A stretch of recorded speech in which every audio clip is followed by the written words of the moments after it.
Considerado um dos maiores pensadores da antiguidade, Aristóteles estabeleceu um sistema filosófico que tinha a pretensão de abranger todas as áreas do conhecimento.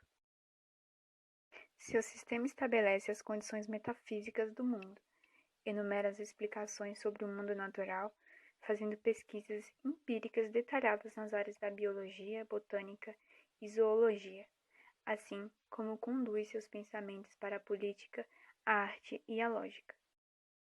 Sua conduta era mais experimental do que a platônica, e a sua influência foi tão decisiva que, durante certo período da Idade Média, podia até ser conhecido como o filósofo.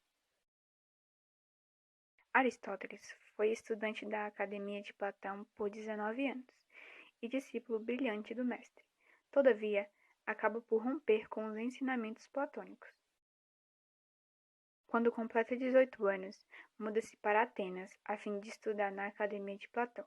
Contudo, quando seu mestre morre em 349 ou 48 a.C., Aristóteles deixa a academia possivelmente por discordar da postura daquele que ficou com a liderança da instituição e muda-se para fundar sua própria instituição de ensino de filosofia, o Liceu, também localizado em Atenas. Aristóteles foi tutor de Alexandre o Grande, e como começa a haver na Grécia um sentimento antimacedônico, acaba deixando Atenas e falece em 322 a.C. Sua crítica à filosofia de Platão concentra-se na teoria das ideias e a sua noção de dualismo. Em Platão, temos assim dois mundos distintos: X, que simboliza um mundo inteligível, só apreendido pelo intelecto, e Y, simbolizando o mundo sensível, cujo acesso se dá pelos sentidos. Aristóteles vai afirmar que, caso a relação de X e Y seja interna, ou seja, uma relação na qual existisse continuidade entre dois mundos, não haveria problema, pois, assim, os dois mundos estariam juntos, ou seriam apenas um. Ora, diz Aristóteles, se é uma relação externa, é preciso que haja um terceiro elemento, para que possa criar a passagem entre um mundo e o outro. Logo, teríamos que ter um mundo Z, que faria a ligação entre X e Y. Porém, continua Aristóteles, ainda assim teríamos um problema. Se a relação entre Z e Y está resolvida, a relação entre X e Y com Z continua sendo externa, o que traz a necessidade de criar mais um mundo intermediário entre X, Y e Z, um mundo W. Todavia, W estabeleceria uma relação externa entre X, Y e Z, e teríamos de ficar identificadamente criando relações intermediárias para resolver o problema de relação externa. O que Aristóteles quer dizer é que, ao criar um mundo das ideias separado do mundo sensível, Platão simplesmente duplica o problema. Não explica nem o mundo sensível, nem o inteligível, e muito menos a relação que esses dois mundos supostamente estabelecem um com o outro. Podemos dizer então que a crítica de Aristóteles a Platão refere-se à desnecessidade de se criar um mundo das ideias para explicar o mundo sensível, ou seja, Aristóteles chega à conclusão de que não há necessidade de uma explicação dualista do mundo, pois ela apenas duplicaria os problemas sem resolvê-los. Será preciso, então, toda uma nova visão metafísica do mundo que rejeita a necessidade do mundo das formas ou ideias, para garantir o conhecimento. É no nosso próprio mundo sensível que se devem focar nossos esforços explicativos. A nova metafísica basear-se-á na existência da substância individual. Se reúne todas as características necessárias, passíveis de conhecimento, evitando assim o dualismo platônico, fazendo da realidade o conjunto de indivíduos ou substâncias concretos. A substância é formada por dois elementos distintos, a matéria e a forma. porém, eles não estão desassociados. A matéria permite que a substância possa ser um indivíduo separado do todo, portanto, a matéria é o princípio de individuação e a forma pela qual o indivíduo se manifesta. Nesse caso, teriam a mesma forma todos os indivíduos de uma mesma espécie. Por exemplo, a forma humana é o que faz o homem ser homem. Então, a forma e a matéria são as propriedades mais essenciais do ser. Contudo, esses dois princípios são indissociáveis, porque não há matéria sem forma, como não há forma sem matéria. A matéria, então, manifesta-se no mundo com uma forma específica. A forma, por sua vez, sempre se manifesta com alguma matéria. Ambas podem, no entanto, ser apreendidas separadamente. Essa separação ocorre para que possamos compreender a realidade, pois podemos perceber que todas as coisas são rearranjos de matéria e forma. Por exemplo, retiramos a matéria particular de Pedro. As propriedades particulares de Pedro, que fazem dele o que é, são seus olhos, cabelos, até chegar à ideia de forma humana. Essa forma, entretanto, não existe independentemente do mundo das ideias. A forma do ser humano é somente um substrato comum a todos os homens, que podem ser apreendidas apenas pelo intelecto. O que existe de fato são os indivíduos no mundo sensível. Sem eles, não existiria a forma. É por isso que costumamos dizer que Aristóteles traz o mundo das ideias de Platão para dentro de cada substância individual. Platão, apontando o dedo para cima, quer dizer que a verdade está no mundo das ideias. Já Aristóteles, com a mão em direção à terra, indica que, pelo contrário, a verdade pode ser encontrada no mundo sensível. Podemos dizer que a crítica de Aristóteles e também dos pré-socráticos tem foco no uso do verbo ser, que produziu confusão com relação a certas definições. Para ele, a linguagem da palavra ser precisa mais uma vez ser esclarecida, pois a falta de clareza do seu uso e o sentido determinou uma série de problemas filosóficos até então. Como diz o próprio Aristóteles, o ser se diz de várias formas. O ser pode ser usado para estabelecer uma relação de identidade. Por exemplo, Sócrates é Sócrates. E predicativa, Sócrates é jogador de futebol. No livro conhecido como Metafísica, Aristóteles continua suas explicações sobre o uso da palavra ser. São elas: 1. Essência e ascendente. Temos a substância individual que é composta de forma e matéria. A essência seria exatamente o uso da palavra ser, que se refere àquilo que faz a coisa ser o que ela é. Quando tiramos toda a sua característica particular, o que sobra é a essência da coisa. Desse modo, ascendente seriam as propriedades da substância que poderiam ser diferentes e que não alterariam quem ou o que ela é. 2. Ato e potência. Distinção de diferentes formas de ser que, por sua vez, acaba por explicar a mudança que ocorre no mundo sensível. Assim, a criança é criança em ato, mas também é homem em potência. Quando a criança se torna homem, é porque realizou sua potência de ser homem. 3. Necessidade e contingência. É uma explicação correspondente com a dada em essência e ascendente. Por exemplo, Zico é necessariamente um ser humano e, por coincidência, ele jogou no Flamengo. Uma coisa envolve responder às suas 4 causas: o que ela é, do que é feita, que ou quem a fez ficar assim e qual é o seu propósito. Para exemplificar, usemos um vaso de cerâmica. Causa formal, literalmente sua forma ou seu formato. Causa material, a matéria de que é feito o vaso, barro, tinta ou pedra. Causa eficiente, o artesão que fabricou o vaso. E a causa final, enfeitar, usar para guardar as coisas. A filosofia aristotélica almeja produzir um conhecimento que permita abarcar toda a realidade.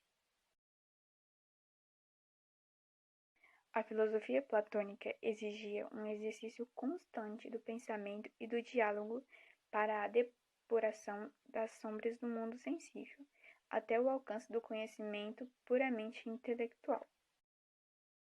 Já a postura aristotélica, mais voltada para a pesquisa empírica e a sistematização do conhecimento, facilitou sua própria difusão. Veremos como ocorre esse conhecimento sistemático da filosofia, ao mesmo tempo em que explicamos suas propriedades. O conhecimento tem três partes: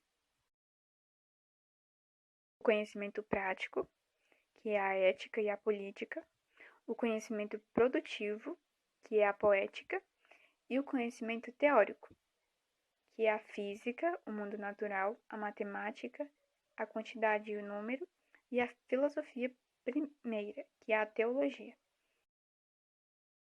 A lógica não é exatamente uma parte do conhecimento, mas um pressuposto para todas elas. Por esse motivo, não foi citada anteriormente. Agora, de forma mais específica, o conhecimento prático é dividido entre ética e política. A ética é o estudo da virtude. O que é essa virtude e como nos educar para nos tornarmos ou sermos homens virtuosos? Ao contrário de Platão, Aristóteles pensa que a virtude pode ser ensinada por meio da repetição. Além disso, estabelece um conceito importante: a virtude é encontrada no justo meio. Logo, por exemplo, a virtude da coragem não é temer a tudo e também não é nunca temer.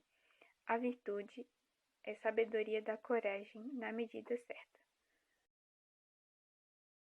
Já na política, Aristóteles afirma que o homem é um animal político, ou seja, o homem só realiza sua natureza essencial no convívio e na relação política com os seus pares na cidade, a polis. Já o conhecimento produtivo é dividido em poética e retórica. Poética. No Tratado Poética, podemos encontrar o conceito que quer dizer imitação. A arte seria, então, aquela que deseja imitar a natureza, conceito amplamente difundido e apenas questionado séculos depois. A retórica, para ele, é a participação e a contemplação de uma obra trágica, que permitiria a realização da catarse, que é reviver sentimentos por meio da arte para que possamos nos purificar deles. O conhecimento teórico é dividido em ciência natural e filosofia primeiro. A ciência natural é a ciência da realidade natural, do mundo sensível. Temos aqui subdivisões. Física, ou astronomia, é o estudo dos movimentos dos corpos sensíveis. A astronomia analisa as leis do movimento dos corpos celestes. De fato, essa divisão se dava porque Aristóteles pensava que os corpos celestes possuíam uma natureza diferente dos corpos da Terra. Essa visão de diferença de natureza é um dos grandes motivos que dificultou o avanço do estudo da astronomia. Quando Galileu aponta seu telescópio para a Lua e vê montanhas e vales, prova empiricamente que os corpos celestes têm a mesma natureza física dos da Terra e, portanto, estão sujeitos às mesmas leis. Vida ou biologia. Estudo do movimento do ser vivo. Aqui Há as grandes categorizações e estudos empíricos sobre os seres vivos. Alexandre o Grande, que havia sido aluno de Aristóteles, enviava ao mestre amostras de animais que não existiam na Grécia para serem analisados pelo filósofo. Psicologia, que é o estudo do movimento do ser racional envolvendo reflexões sobre a alma humana. O segundo conhecimento teórico é a filosofia primeira. A filosofia primeira, ou a ciência do ser, também possui divisões. A arqueologia, que é a busca pela compreensão das coisas primeiras de qualquer ser ou situação. A ontologia, que é a reflexão do ser enquanto ser, discussão do que é o real. A teologia, que é a compreensão do primeiro ser, que é o imóvel, o perfeito, o denominado por Aristóteles por Deus. Agora sobre a lógica. Para Aristóteles, a lógica não é uma ciência em si, mas sim um instrumento que todas as outras ciências tomam parte. Assim, qualquer área de conhecimento pressupõe a lógica e a usa para fazer e produzir sentido. Assim, para Platão, Aristóteles também deseja compreender como se processa o conhecimento. Se o primeiro, porém, faz uso da alegoria e da metáfora, Aristóteles escreve a metafísica para comunicar a experiência do conhecer. O esquema dos graus desse processo é esquematizado como: primeiro, a sensação; a segunda, a memória; a terceira, a experiência; quarta, a arte e quinta, a teoria. Platão dizia que a sensação é traiçoeira, visto que tende sempre a nos enganar. Aristóteles, pelo contrário, não pensava que o mundo sensível queria nos enganar. É na experiência do mundo sensível que estão os seres que devemos compreender. As sensações, portanto, são ferramentas importantes do conhecimento. Então, a sensibilidade não deve ser descartada, pois é por meio delas que poderemos encontrar a essência das coisas. Em seguida, temos a memória, que é a lembrança dos acontecimentos que já presenciamos. A experiência seria a capacidade humana de estabelecer relações com aquilo que aprendemos pelos sentidos. Assim, o ser humano percebe por meio da experiência uma regularidade de acontecimentos e os retém pela memória. Em seguida, temos a próxima etapa do conhecimento, a arte ou a técnica.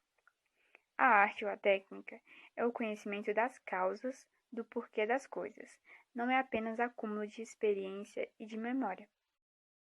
Não é apenas saber montar uma ponte, é saber exatamente como e por que as peças se encaixam daquela determinada maneira. Por último, temos o conhecimento científico, destituído de qualquer acidente, detalhes e aspectos individuais das coisas, sendo assim o conhecimento mais abstrato e genérico das formas existentes de conhecer. É um saber para satisfazer a sede do saber. Seu fim está em si mesmo, diferentemente do conhecimento prático e também do teórico, que visam outros objetivos. O conhecimento científico não tem outro propósito senão a si mesmo. Exatamente por isso, Aristóteles vai dizer que o conhecimento científico é a mais elevada forma de conhecer. A influência de Aristóteles moldou de forma decisiva todos os séculos que estavam por vir. Durante boa parte da Idade Média, principalmente depois da interpretação feita por São Tomás de Aquino das obras aristotélicas, sua filosofia foi encarada como definitiva.